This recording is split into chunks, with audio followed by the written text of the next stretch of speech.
नमस्कार, मनी की खास श्रृंखला मनी मास्टर में आपका बहुत बहुत स्वागत है। मैं हूं संदीप ग्रोवर।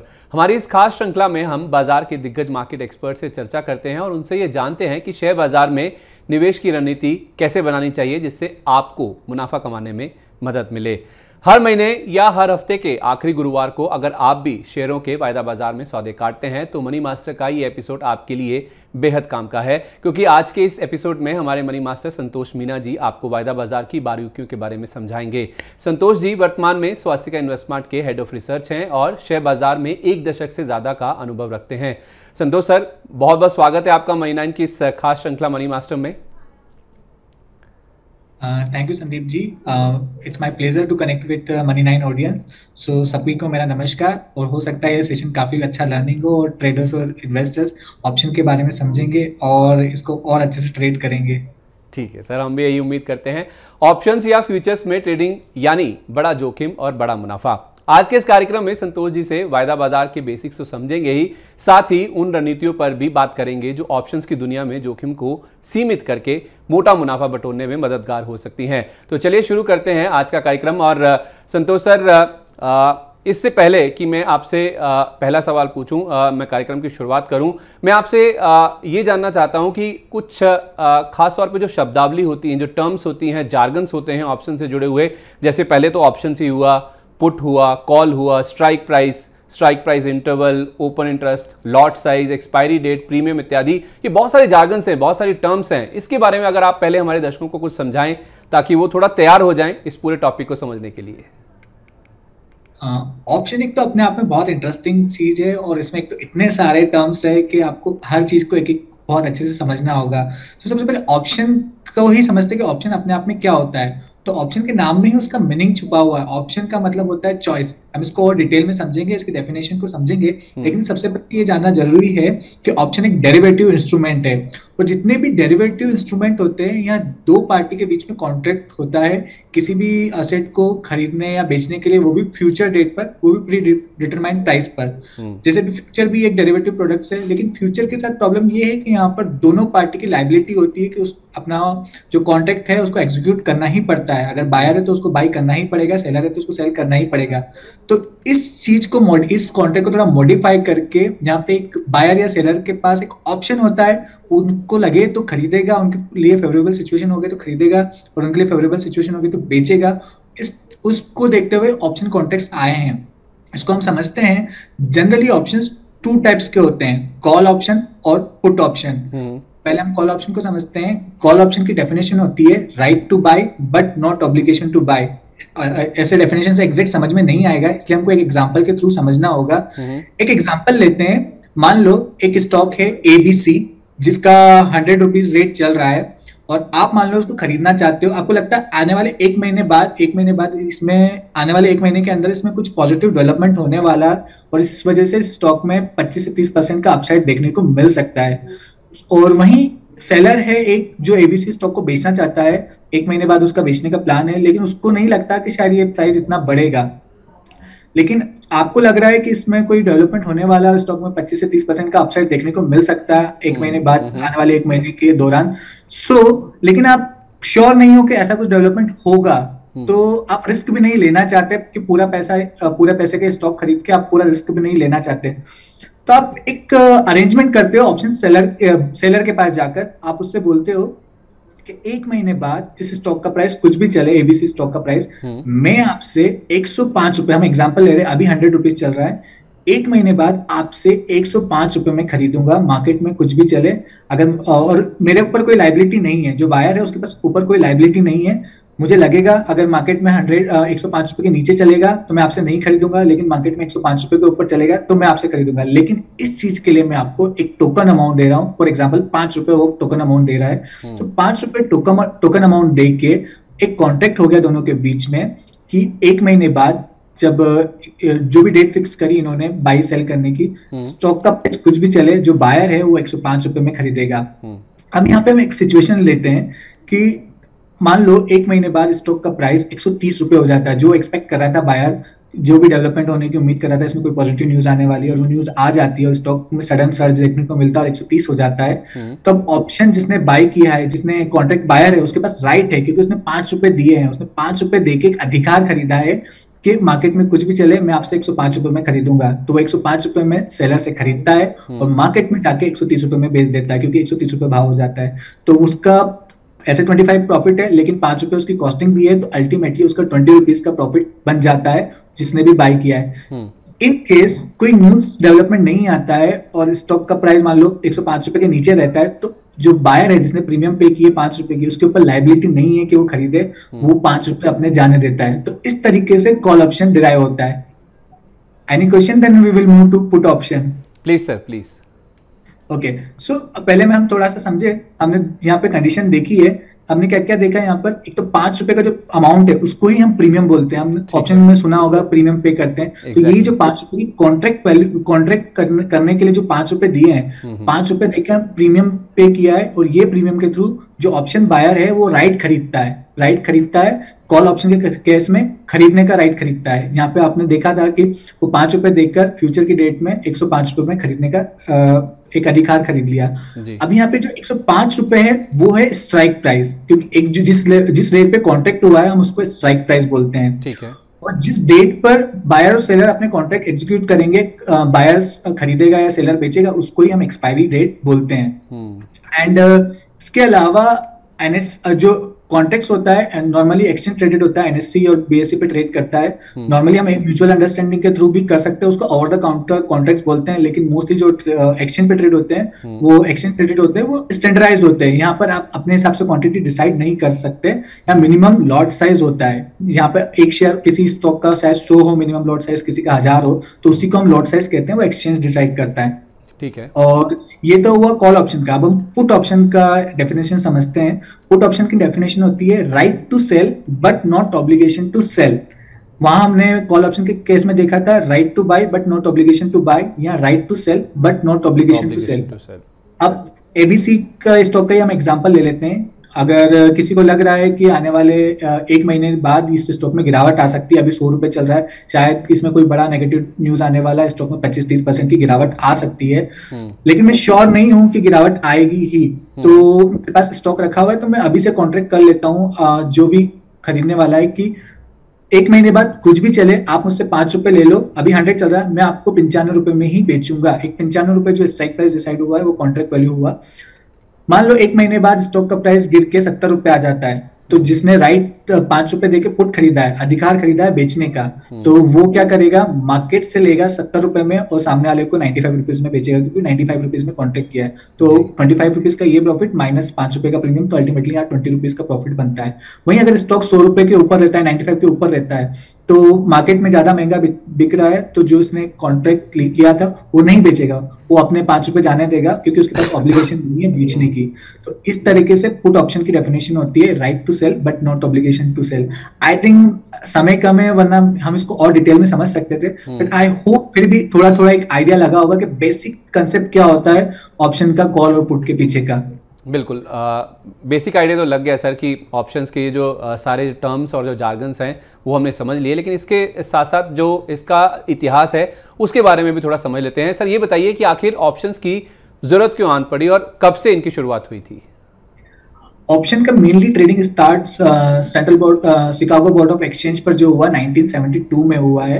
पहले जनरली फ्यूचर और फॉरवर्ड कॉन्ट्रैक्ट चलते थे, जैसा मैंने बताया उनकी कुछ लिमिटेशंस थी कि वहां पे कंपलसरी बायर और सेलर के ऊपर लायबिलिटी होती है कि अपना कॉन्ट्रैक्ट एग्जीक्यूट करना। उसको थोड़ा और इनोवेटिव और ल्यूक्रेटिव बनाने के लिए, जहां एक थोड़ा सा ऑप्शन हो कि एग्जीक्यूट करे या ना करे सिचुएशन के अकॉर्डिंगली, तो उसको और थोड़ा सा ल्यूक्रेटिव बनाने के लिए ऑप्शन कॉन्ट्रैक्ट लेके आए। ये कॉस्ट इफेक्टिव भी है और कहीं ना कहीं नॉर्मली डेरिवेटिव प्रोडक्ट्स में हमेशा इनोवेशन होते रहे, तो एक नया इनोवेटिव प्रोडक्ट था फ्यूचर और फॉरवर्ड के बाद। उसके बाद और भी नए तरह के इंस्ट्रूमेंट्स आए, स्वैप, सीडी स्वैप हमने 2008 में भी देखे, सीडी स्वैप आते, तो लगातार इनमें इनोवेशन होता रहता है। लेकिन ऑप्शन एक one of the successful product रहा है, डेरिवेटिव प्रोडक्ट, और आज हमारे इंडियन मार्केट में ट्रेडर्स का सबसे फेवरेट होता है ऑप्शन ट्रेडिंग।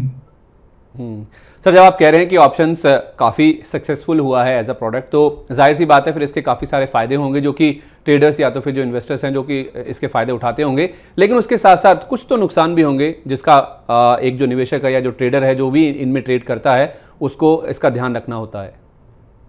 हाँ, हम इसके फायदे और नुकसान की बात करें उसके पहले एक चीज तो हमको समझना होगा कि ये डेरिवेटिव प्रोडक्ट्स है, तो डेरिवेटिव हमेशा लेवरेज प्रोडक्ट होते हैं। लेवरेज प्रोडक्ट का मतलब ये होता है कि आप कम पैसे में बड़ा रिस्क एक्सपोजर लेते हो, तो वहां आपको नुकसान भी बहुत ज्यादा हो सकता है और फायदा भी बहुत ज्यादा हो सकता है। और ऑप्शन बायर में आपको पता है कि अगर आप बाइंग करो तो आपका इंटायर अमाउंट भी, जो जितना भी इन्वेस्टमेंट अमाउंट है, पूरी तरीके से खत्म भी हो सकता है। तो इसके फायदे ये है कि आप काफी कम पैसे में बड़ा एक्सपोजर ले सकते हो, हेजिंग कर सकते हो, आर्बिट्रेजिंग कर सकते हो, और कई स्ट्रेटेजीज बनाई जाती है। लास्ट टाइम भी हमने डिस्कस किया था कि कवर्ड कॉल स्ट्रेटेजी कई लोग बनाते हैं अपने पोर्टफोलियो के अगेंस्ट या किसी स्टॉक के अगेंस्ट, ऑप्शन दूर का कॉल ऑप्शन बेच के एक एक्स्ट्रा इनकम जनरेट करने की कोशिश करते हैं। लेकिन ऑप्शन में सबसे बड़ा नुकसान यही है कि हाईली रिस्क प्रोडक्ट होता है, एंड यहाँ पर आप कभी कभी अपना पूरा अमाउंट के साथ साथ पीस भी खो देते हो, तो ये चीज का भी थोड़ा सा ध्यान रखना चाहिए। तो मोस्टली एग्रेसिव ट्रेडर्स के लिए ज्यादा प्रेफरेबल होता है। ठीक है, मोस्टली अग्रेसिव जो ट्रेडर्स हैं उनके लिए होता है, क्योंकि इसे आर्बिट्रेशन के लिए, इसे हेजिंग के लिए इस्तेमाल किया जाता है, लेकिन जोखिम काफ़ी ज़्यादा होता है। तो उस लिहाज से आपका जो पीस ऑफ माइंड है वो भी कहीं ना कहीं, ये जो प्रोडक्ट्स हैं अगर आप इनमें ट्रेड करते हैं तो शायद कहीं ना कहीं वो जा सकता है। तो इसका आपको जरूर ध्यान रखना होगा। और आपने कहा कि पीस ऑफ माइंड बहुत ज़रूरी है, तो उस लिहाज से देखा जाए तो ऑप्शंस ट्रेडिंग किस तरह के मार्केट पार्टिसिपेंट्स के लिए सही रहती है? क्या हर तरह के लोग इसका इस्तेमाल कर सकते हैं, यानी इन्वेस्टर्स भी और ट्रेडर्स भी? सबसे इंपॉर्टेंट कैरेक्टरिस्टिक होता है नॉलेज। नॉलेज होना आपके लिए बहुत जरूरी है। और किस तरह के पार्टिसिपेंट, सबसे पहले मैंने बता चुका हूँ कि एग्रेसिव ट्रेडर्स को ही इसको फॉलो करना चाहिए, क्योंकि ये हाई रिस्क इंस्ट्रूमेंट्स है।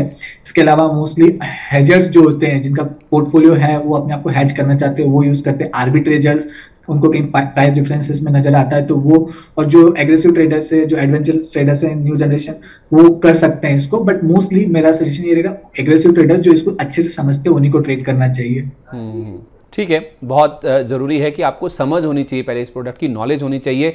जो एग्रेसिव ट्रेडर्स हैं वही इसका इस्तेमाल करें। एग्रेसिव का मतलब वो है जो जोखिम ज़्यादा ले सकते हैं और इस प्रोडक्ट की अच्छी खासी नॉलेज रखते हैं, इसको अच्छे से समझते हैं, वही इन ऑप्शंस में ट्रेड करके चले। अच्छा सर, आपने ये कहा कि ये जो ऑप्शंस हैं उनका जो इस्तेमाल है मुख्य रूप से हेजिंग के लिए किया जाता है। क्या हम एक एग्जाम्पल के साथ समझा सकते हैं कि आखिर हेजिंग कैसे की जाती है ऑप्शंस की मदद से? हम एग्जांपल लेते हैं रिलायंस इंडस्ट्री का।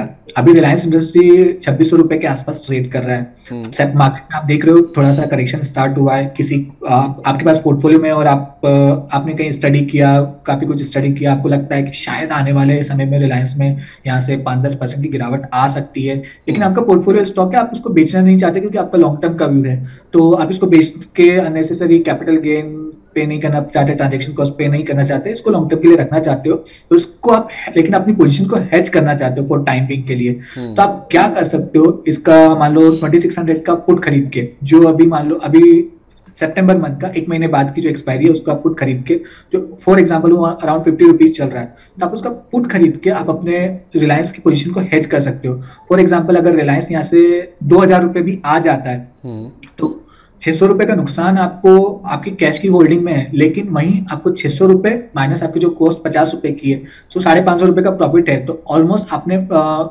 90% अपना लॉस कवर कर लिया। तो इस तरीके से आप अपने पोर्टफोलियो या पर्टिकुलर स्टॉक को लॉस, गिरावट आती है तो हेजिंग करके लॉस से बच सकते हो और अपना रिस्क मिनिमाइज कर सकते हो।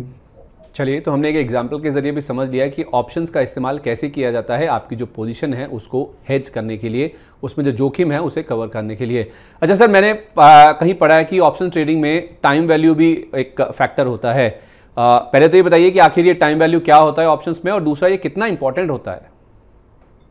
जो ऑप्शन का प्रीमियम होता है ना, उसके 2 कंपोनेंट होते हैं। पहला होता है इंट्रिंसिक वैल्यू, दूसरा होता है एक्सट्रिंसिक वैल्यू या टाइम वैल्यू।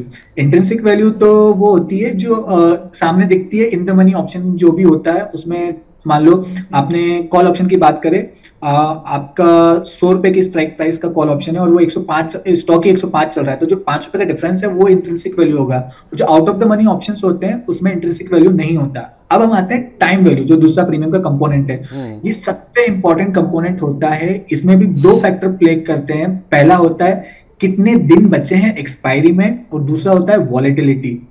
जितने ज्यादा दिन रहेंगे उतनी ज्यादा प्रीमियम रहेगी। सिमिलरली जितनी ज्यादा वॉलेटिलिटी रहेगी उतनी ज्यादा प्रीमियम रहेगी। तो जो ऑप्शन बायर होते हैं ना, उनके दोनों फ्रेंड होते हैं, जितना ज्यादा समय और जितनी ज्यादा वॉलेटिलिटी, ये ऑप्शन बायर के फ्रेंड होते हैं, और वही ऑप्शन सेलर के लिए नुकसानदायी ये दोनों होते हैं। तो बहुत ज्यादा इंपॉर्टेंट रोल प्ले करते हैं ऑप्शन में टाइम वैल्यू, क्योंकि सब कुछ इसी पर डिपेंडेंट है। अननोन वेरिएबल होता है, बिकॉज वॉलेटिलिटी पूरी तरीके से नोन नहीं होती है हर समय। बायर और सेलर के इमोशंस के थ्रू ये चेंज होती है। इंट्रिंसिक वैल्यू आपको पता होती है, लेकिन टाइम वैल्यू एग्जैक्ट आप कैलकुलेट नहीं कर सकते। ड्यूरिंग द टाइम हर वक्त चेंज होती रहती है, लेकिन ये बहुत ही इंपॉर्टेंट रोल प्ले करती है। तो इसमें सबसे इंपॉर्टेंट चीज ध्यान रखिएगा, जितना ज्यादा टाइम और जितना ज्यादा वॉलेटिलिटी उतनी ज्यादा टाइम वैल्यू। ठीक है, जितनी ज़्यादा टाइम बचा है एक्सपायरी को लेकर, यानी कि जब कॉन्ट्रैक्ट एंड होगा, और उसके साथ साथ वॉलेटिलिटी, ये दो ऐसे फैक्टर्स हैं जिसके ऊपर ज़्यादा करके ऑप्शंस की जो प्रीमियम है वो डिपेंड करती है। चाहे वो बायर हो या सेलर हो, दोनों के लिए ये जो फैक्टर्स हैं बहुत ही इंपॉर्टेंट रहते हैं। अच्छा सर, जो ऑप्शंस में ट्रेड करते हैं वो अक्सर ये कहते हैं कि हम तो केवल प्रीमियम पे करते हैं, इसका क्या मतलब होता है? ये हमने जैसा डिस्कस किया कि जो लिमिटेड जो ऑप्शन बायर होता है वो सिर्फ प्रीमियम पे करके कॉन्ट्रैक्ट में एंटर करता है, क्योंकि उसका मैक्सिमम नुकसान प्रीमियम ही है, उससे ज्यादा नुकसान नहीं हो सकता है। और उसका गेन अपसाइड, अगर कॉल बाय किया तो अनलिमिटेड गेन हो सकता है, पुट में भी काफी ज्यादा गेन पॉसिबल है। सिमिलरली ऑप्शन राइटर के लिए मैक्सिमम प्रॉफिट बस प्रीमियम का होता है, लेकिन मैक्सिमम नुकसान अनलिमिटेड हो सकता है। हालांकि ऐसे देखने में लगता है कि यार ऑप्शन राइटिंग में हमेशा नुकसान, मैक्सिमम नुकसान हो सकता है, बट प्रोबेबिलिटी ऑफ गेन और जो होती है वो ऑप्शन सेलर के फेवर में होती है instead of option buyer. But option buyer के साथ पॉजिटिव पॉइंट ये है कि उसको नुकसान लिमिटेड होता है। ठीक है, ऑप्शन बायर का जो लॉस है वो लिमिटेड होता है, लेकिन ज़्यादा प्रॉफिट होने की जो गुंजाइश है वो सेलर के पास होती है। अच्छा सर, बायर और सेलर जो ऑप्शंस खरीदता है या ऑप्शन बेचता है, क्या दोनों को अपने जो सौदे हैं वो स्क्वायर ऑफ करने होते हैं? दोनों का जो रिस्क रिवॉर्ड है वो क्या अलग अलग होता है? अगर हाँ तो थोड़ा वो भी समझाइए कि कैसे एक बायर और जो ऑप्शंस का सेलर है, दोनों का जो रिस्क प्रोफाइल है वो कैसे अलग अलग होता है। पहले हम स्क्वायर ऑफ की बात करें तो बायर और सेलर इंडेक्स ऑप्शन की बात करें तो यहाँ पर दोनों को कंपलसरी स्क्वायर ऑफ करने की जरूरत नहीं है। बाय डिफॉल्ट आखिर में अपने आप जो भी नेट पोजीशन होती है वो स्क्वायर ऑफ हो जाती है। लेकिन अब सेबी का नया रूल आ गया है, कंपलसरी फिजिकल सेटलमेंट। तो कोई भी option out of the money होता है वहां पे कंपलसरी स्क्वायर अप करने की जरूरत नहीं है, लेकिन जो इन द मनी ऑप्शंस हो जाते हैं स्टॉक्स में वहां पर कंपलसरी फिजिकल सेटलमेंट जरूरी है। जिसने भी बाई किया है उसको डिलीवरी लेनी पड़ेगी, और जिसने सेल किया उसको डिलीवरी देनी पड़ती है कॉल ऑप्शन के केस में, और सिंगल अपोजिट है उसके पुट ऑप्शन के केस में। सो इस तरीके से स्क्वायर अप होता है। वहीं रिस्क प्रोफाइल की बात करें तो जैसा हमने डिस्कस किया है, जो ऑप्शन बायर होता है कॉल ऑप्शन बायर, उसको सिर्फ लिमिटेड नुकसान होता है प्रीमियम का, और अपसाइड अनलिमिटेड है, क्योंकि जो प्रीमियम स्टॉक प्राइस है कितना भी ऊपर जा सकता है, तो उसके लिए अनलिमिटेड प्रॉफिट की गुंजाइश होती है, लिमिटेड लॉस है प्रीमियम का। वहीं ऑप्शन जो पुट बायर है उसके लिए भी जो लॉस है सिर्फ लिमिटेड है प्रीमियम का, और जो मैक्सिमम प्रॉफिट है स्टॉक मैक्सिमम 0 तक जा सकता है। तो जो भी रेट है उस टोटल मान लो 200 रुपए का स्टॉक है तो 200 माइनस जो भी प्रीमियम पे किया उसका मैक्सिमम प्रॉफिट हो सकता है, और मैक्सिमम नुकसान सिर्फ प्रीमियम का। अपोजिट है ऑप्शन सेलर्स के लिए अनलिमिटेड नुकसान और लिमिटेड प्रॉफिट। ठीक है, जहाँ तक ऑप्शन बायर की बात है तो उसका लॉस लिमिटेड है, क्योंकि वो प्रीमियम पे करके एक राइट खरीदता है, एक अधिकार खरीदता है, तो उसका जो लॉस है वो वहीं तक सीमित है कि वो जो प्रीमियम पे कर रहा है अगर वो एक्सरसाइज नहीं भी करता है तो केवल वो प्रीमियम का नुकसान होता है, जबकि जो मुनाफा होने की गुंजाइश है एक ऑप्शन बायर को वो अनलिमिटेड रहता है, क्योंकि स्टॉक का जो प्राइस है वो कितना भी ऊपर जा सकता है। वहीं इसके विपरीत अगर हम सेलर की बात करें तो जैसे हम संतोष सर हमें बता रहे हैं कि एक जो सेलर होता है उसका जो प्रॉफिट है वो लिमिटेड है, क्योंकि उसको केवल प्रीमियम लिखना है, क्योंकि अगर प्रीमियम मिलना है, क्योंकि अगर वो ऑप्शन बेच रहा है तो जाहिर सी बात उसके पास जो आ रहा है वो केवल प्रीमियम है, जबकि जो लॉस होने की गुंजाइश है क्योंकि शेयर कितना भी ऊपर जा सकता है, तो उस केस में जो घाटा होने की गुंजाइश है वो एक सेलर के केस में अनलिमिटेड हो जाती है। अच्छा सर, इसमें ऑप्शंस की जब हम बात करते हैं तो जो लोग ऑप्शंस में ट्रेड करते हैं वो कई तरह की जो स्ट्रैटेजीज है उसका इस्तेमाल करते हैं। पहले जरा हमें स्प्रेड के बारे में समझाएं, ये बुल कॉल स्प्रेड और बुल पुट स्प्रेड क्या होते हैं? एक्चुअली स्प्रेड्स क्या होते हैं, एक ही तरह के ऑप्शन में आप मल्टीपल पोजीशन या अपोजिट पोजीशन बना के ट्रेड पोजीशन बनाई जा सकती है। बुल कॉल स्प्रेड की बात करें तो सबसे पहले वर्ड है बुल, मतलब आप बुलिश हो, और कॉल स्प्रेड मतलब आप बुलिश हो और कॉल का यूज करके एक स्प्रेड बना रहे हो। स्प्रेड बनाना मतलब एक कॉल खरीदना और एक कॉल बेचना। तो आप बुलिश हो तो पास वाला एट द मनी या in the money call option आप खरीदते हो, और आपको मालूम है आप बुलिश तो है लेकिन उस दूर का बेच के आप अपनी कॉस्ट कम करना चाहते हो, जो भी आपने प्रीमियम पे करी उसको कम करना चाहते हो, तो एट द मनी आप कॉल ऑप्शन खरीदते हो और out of the money call बेच के आपके प्रीमियम कम करते हो। तो यहाँ पर आपका व्यू बुलिश होता है। सो अगर मार्केट ऊपर जा रहा है तो आपका प्रॉफिट है वो लिमिटेड होता है क्योंकि आपने एक कॉल बेचा हुआ है, लेकिन और लॉस भी लिमिटेड होता है यहाँ पर। वहीं आपका दूसरा था बुल पुट स्प्रेड, यहाँ पे बुलिश हो और पुट का यूज करना चाहते हो। तो बुलिश हो तो आप एट द मनी या इन द मनी पुट बेच देते हो, क्योंकि आप प्रीमियम लेना है, आपको लग रहा है मार्केट उससे नीचे नहीं जाएगा, लेकिन आप अपने आप को हेज भी करना चाहते हो तो out of the money put buy करके अपने आप को हेज कर लेते हो। तो यहाँ पर अगर मार्केट ऊपर जाता है तो आपका लिमिटेड प्रॉफिट है, और अगर मार्केट नीचे भी जाता है तो लिमिटेड नुकसान है। ठीक है, तो दोनों केस में ये एक बुलिश, जब आप बाजार पे तेजी का व्यू होता है या किसी शेयर में आपका तेजी का व्यू होता है, तब आप बुल कॉल स्प्रेड या बुल पुट स्प्रेड का इस्तेमाल करते हैं। लेकिन जैसे हमें संतोष सर बता रहे हैं कि इन दोनों ही केसेस में आपका लॉस और जो मुनाफा है वो दोनों ही सीमित होता है, क्योंकि आप एक कॉल खरीद रहे हैं तो एक कॉल सामने में जो बहुत दूर का होता है, दूर की स्ट्राइक प्राइस का, उसे आप बेचते हैं। तो उस लिहाज से एक स्प्रेड आप क्रिएट करते हैं दो अलग अलग स्ट्राइक प्राइस के बीच में। इसीलिए आपका, चाहे आप कॉल लेते हैं या पुट बेचते हैं, उन दोनों ही केसेस में आपका जो प्रॉफिट और जो लॉस होता है, इस केस में जब आप बुल पुट स्प्रेड या बुल कॉल स्प्रेड का इस्तेमाल करते हैं तो लॉस और जो प्रॉफिट है वो सीमित हो जाते हैं, वो लिमिटेड हो जाते हैं। अच्छा सर, ये तो बात हुई बुल कॉल स्प्रेड की या बुल पुट स्प्रेड की। बियर कॉल और पुट लेडर की स्ट्रेटजी क्या होती है, थोड़ा इसके बारे में बताइए। बियर कॉल की बात करें तो आप बियरिश है और कॉल का यूज करना चाहते हैं, तो बियरिश है तो आप कॉल बेचोगे जिसकी प्रीमियम ज्यादा होगी, मतलब एट द मनी या एट द मनी कॉल को बेच के आप प्रीमियम खाना चाहोगे, लेकिन आप रिस्क भी नहीं लेना चाहते तो थोड़ा सा out of the money call option खरीद कर अपने आपको हेज भी करना चाहोगे। तो एट द मनी हम कॉल बेचते हैं और out of the money call खरीदते हैं ताकि हमारा रिस्क भी हेज हो जाए। तो यहाँ भी लॉस भी लिमिटेड है और प्रॉफिट भी लिमिटेड होता है। इसके अलावा जो आपका अगला क्वेश्चन था beer put ladder, put ladder, तो आप बियरिश हो, पुट खरीदते हो और आपका व्यू बियरिश है तो आप at the money and the money put खरीदते हो, आप उसकी कॉस्ट कम करने के लिए out of the money put बेचते हो, लेकिन आप चाहते हो और कॉस्टिंग कम हो तो एक और deep out of the money put बेच के और कॉस्टिंग कम कर देते हो। तो आप मल्टीपल पुट्स में पोजीशन बना रहे हो, इसको हम लेडर बोलते हैं। सिमिलरली कॉल लेडर भी ऐसे ही होता है, आप मल्टीपल कॉल में पोजीशन बनाते हो। सो जो हमने बियरिश पुट पढ़ा था उसी का थोड़ा सा एक्सटेंडेड फॉर्म है बियरिश पुट लेडर। ठीक है, अगर आप मल्टीपल ऑप्शंस में ट्रेड करते हैं एक साथ तो उसे कॉल या पुट लेडर के तौर पे बोलते हैं, क्योंकि आप बहुत सारे ऑप्शंस का एक साथ इस्तेमाल करते हैं। अच्छा सर, ये भी बताइए कि लॉन्ग एंड शॉर्ट स्ट्रैंगल क्या होता है? स्ट्रैंगल में आप क्या करते हो, कॉल और पुट दोनों में पोजीशन बनाते हो, out of the money call या out of the money call put दोनों में। अगर आप लॉन्ग स्ट्रैंगल बना रहे हो तो कॉल और पुट दोनों आप खरीदते हो। फॉर एग्जांपल रिलायंस अभी 2600 चल रहा है तो मैं 2700 का कॉल खरीदूंगा और 2500 का पुट खरीद लूंगा, तो मैंने out of the money call भी खरीद लिया, out of the money put खरीद लिया। मेरा व्यू है मार्केट में एक बड़ा मूवमेंट आने वाला है किसी भी डायरेक्शन में, तो हम लॉन्ग स्ट्रैंगल बनाते हैं।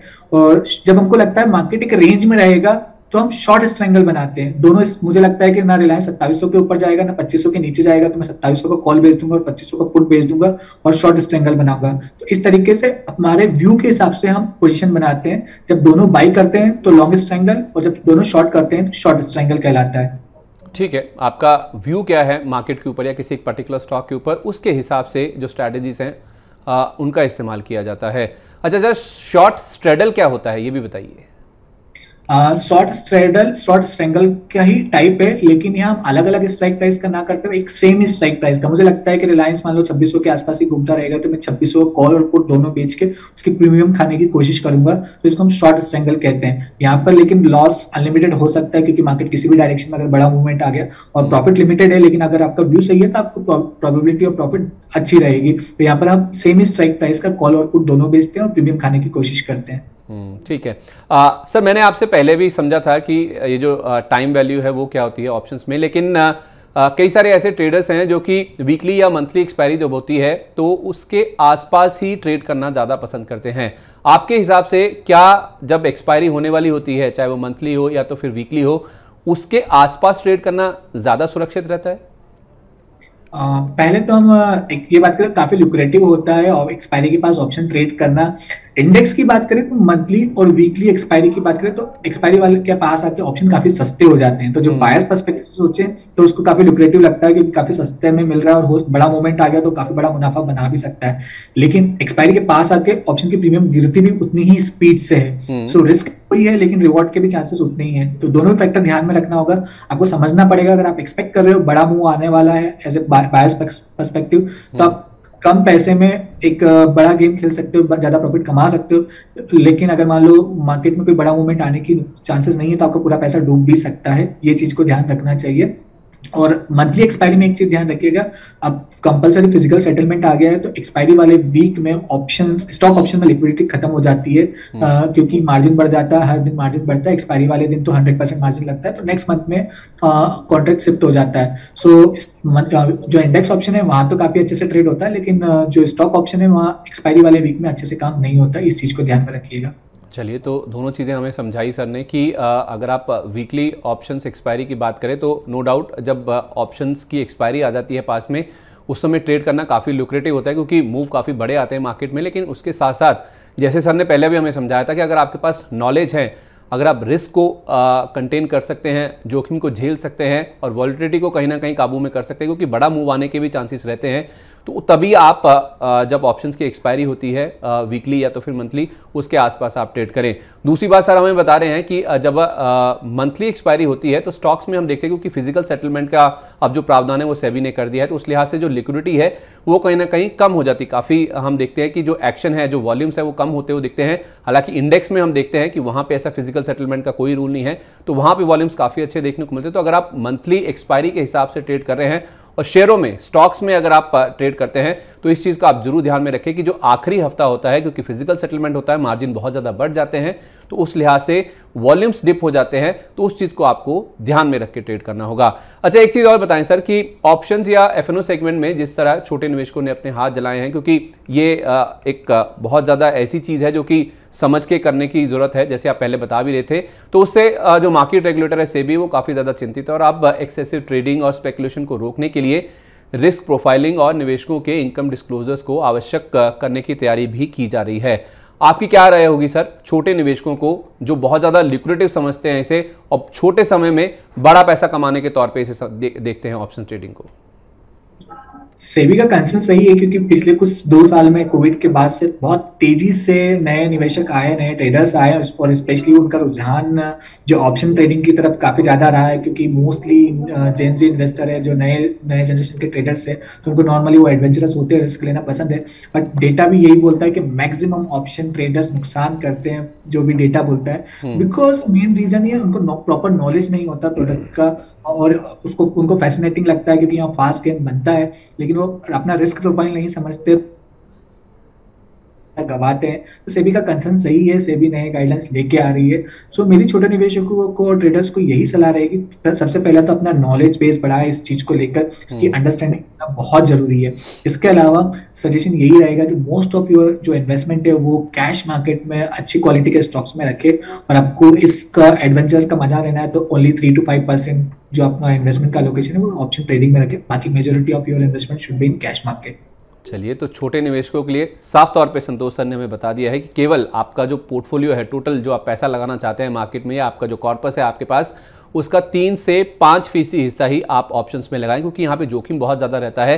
पहले आप इसे समझिए, बहुत अच्छे से स्टडी कीजिए, जानकारी लीजिए, नॉलेज लीजिए आप ऑप्शंस के बारे में, उसके बाद में ही आप इसमें पैसा लगाएं, क्योंकि इसमें जोखिम बहुत ज़्यादा होता है और पैसा गंवाने की, यानी कि जो लॉसेस होने की, घाटा होने की जो गुंजाइश है वो बहुत ज़्यादा होती है। तो उस लिहाज से आपको केवल अच्छे क्वालिटी वाले जो कैश सेगमेंट के स्टॉक्स हैं उनमें ही ज़्यादा एक्सपोजर रखना चाहिए, और केवल अपने पोर्टफोलियो का 3 से 5% हिस्सा ही आपको ऑप्शंस के लिए, केवल एक अनुभव के लिए, एक एक्सपीरियंस के लिए इस्तेमाल करना चाहिए। संतोष सर, आपका बहुत बहुत शुक्रिया मनी मास्टर की इस खास श्रृंखला में आज हमारे साथ जुड़ने के लिए और हमारे दर्शकों को बहुत ही आसान तरीके से ऑप्शंस ट्रेडिंग के बारे में सारी जानकारी देने के लिए।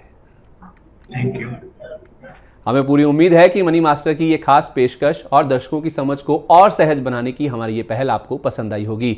आज के लिए बस इतना ही। अगले मनी मास्टर में बाजार के एक और एक्सपर्ट के साथ, शेयर बाजार से जुड़े एक और नए टॉपिक के साथ आपसे फिर मुलाकात होगी। तब तक आप देखते रहिए मनी 9। नमस्कार।